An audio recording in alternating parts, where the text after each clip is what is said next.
Lucky Luke vs. Joss Jamon is the 11th adventure of the cowboy who loves singing to the sunset about how poor and lonesome he is. This French comic was first published in 1958, written by René Goscinny and drawn by Morris, and was the third in the series to be a full story from start to finish, unlike the first 8 volumes of Lucky Luke, which had contained 2 or 3 shorter stories. 33 years later, the comic was adapted into an episode of the second animated television series of Lucky Luke Adaptations.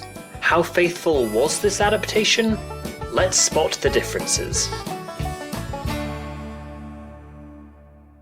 Joss Jamon's gang has 6 members, including its cigar-smoking leader, Joss Jamon: Bill, Sam, Joe, Jack, and Pete.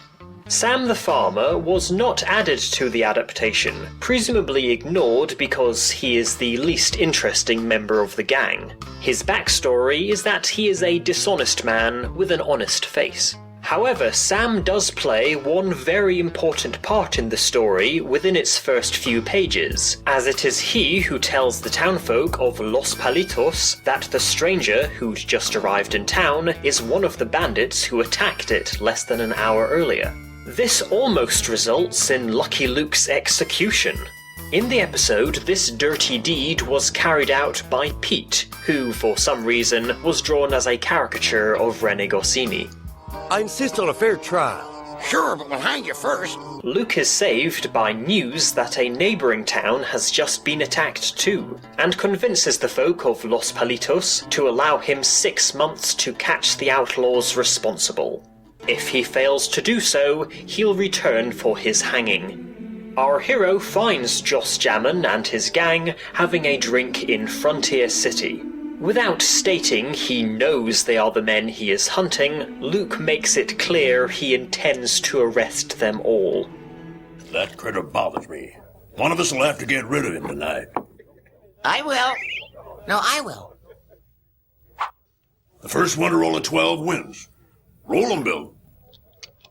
There, 13's even better. Luke smears some green sludge he claims to be soap onto the hotel's stairs, causing Jack the Muscle Man's downfall.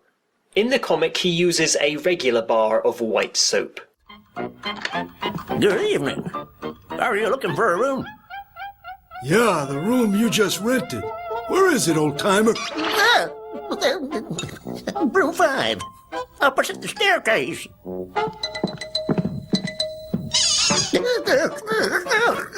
Joss Jamon's plan is to become rich and powerful by taking over all the businesses of Frontier City, rather than rob everyone directly and flee immediately, as they've done previously.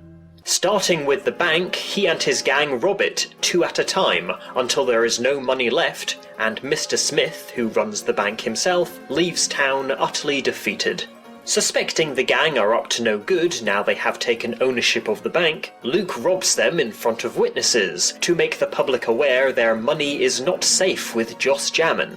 In retaliation, the gang threaten every citizen of Frontier City, forcing them to deposit their money in their bank.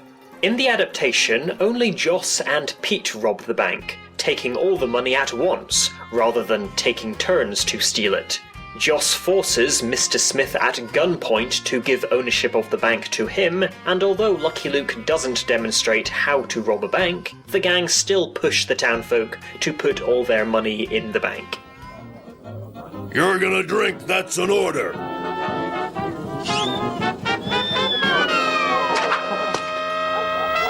Wait here.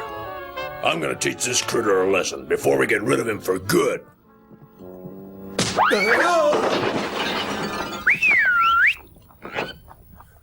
Joss Jamon takes over ownership of the saloon by threatening its owner. In the comic, the villain does give the ex-owner something for the saloon, a small crust of bread. Let me thank you all for having come. Before I begin, does anyone have any questions? Yes, Mr. Joss, I was wondering if...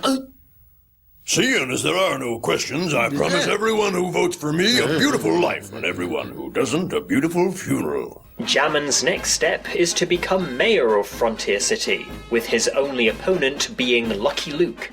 A minor moment not included into the adaptation is that when Luke attempts to give a campaign speech, the villains start shooting at him.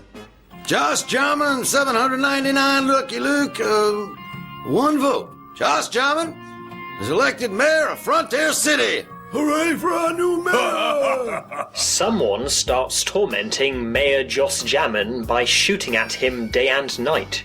The villain correctly concludes Lucky Luke is behind the bullets, and so puts a price on our hero's head. Luke disguises himself as an old man and causes trouble for Sheriff Bill by exposing him for cheating at poker. In the comic, Luke knocks out the cards hidden up Bill's sleeves by striking him with his stick, whereas in the episode, they accidentally fell out while Bill was dealing. A fight breaks out between the townfolk and the gang, and during the brawl, a well-dressed drunk staggers into the saloon, demanding a drink, and is knocked out by one. This minor funny moment does not happen in the episode. Also, in the comic, the man who stops Bill from shooting the old man was a caricature of French actor Jean Gabin.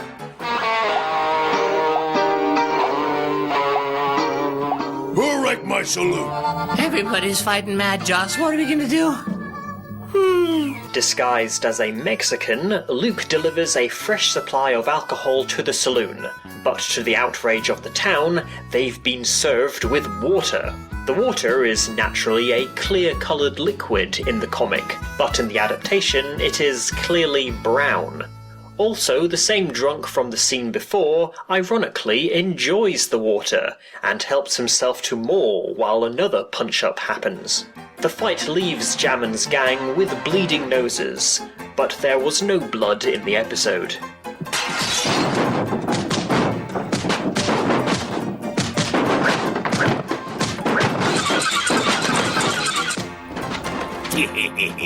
The villains track Lucky Luke down and lasso him up. In the adaptation, Joss sees Luke riding out of town on Jolly Jumper, which would mean that he foolishly removed his disguise before leaving Frontier City, even though he knows he's a wanted man. The jury has deliberated, and finds the accused guilty. Our hero is given an unfair trial, with the jury consisting of notorious outlaws Billy the Kid, Jesse James, Joe, William, Jack, and Avril Dalton, and Calamity Jane. This adventure marks the first appearance of the Lucky Luke series' breakout characters, the Dalton brothers, cousins of the real-life Dalton gang, who Morris had parodied 4 years before. In the adaptation, Calamity Jane is replaced by the Daltons' mother, not just because the real Calamity was certainly not the criminal Joss claims her to be, but because in a future comic of the series, which had already been adapted for television, she became a friend of Lucky Luke. Furthermore, Billy the Kid and Jesse James were drawn in the episode to resemble their, frankly, better designs Morris would give them years later.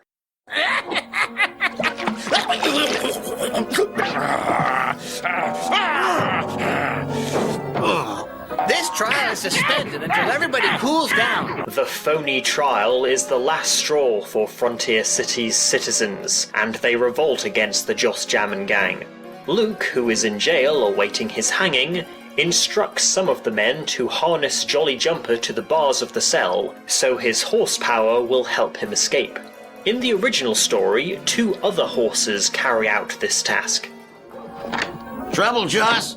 They're all grumbling. I don't think they like us too much. So, as long as I hold the mayor's office, they can't do a thing. Our heroes open fire on the saloon where Joss and his gang are holding out.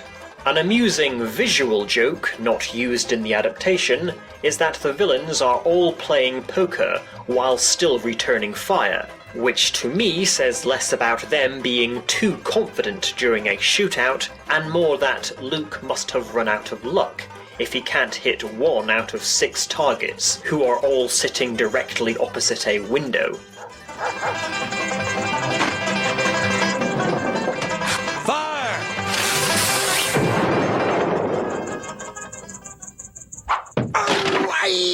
After they are tricked into thinking the cavalry have arrived, the gang surrenders at the insistence of Joe the Indian, who until now had said nothing but After estimating our limited chances and after an objective analysis of the situation, the only viable alternative is to cease all hostilities. Prison, of course, is no bed of roses, but much better than the imminent danger of leaving here full of bullet holes, which I judge to be highly probable. However, Joss Jamon makes a run for it across the desert, with Lucky Luke in hot pursuit. Joss's chase and capture is more eventful in the comic, as instead of just being lassoed from his horse, the horse the villain stole for his getaway abruptly halts in terror, caused by the loud bang from Joss's six-shooter. Then, before being dragged back to Frontier City, Joss challenges our hero to unarmed combat, which he instantly regrets. Another amusing moment not added to the adaptation is that as the town jail was demolished, the gang are ordered to rebuild it. Adios, Frontier City. I guess I can't fleece you anymore. What a shame. I was gonna run for re-election. Now I'm running for my life. The adventure ends with Luke keeping his promise by bringing the Joss Jamon gang back to Los Palitos, to the delight of the town sheriff and Undertaker. All right, off to jail with you. You'll be old coyotes when you get out. Well, that's if we don't string you up. If we don't, string you up.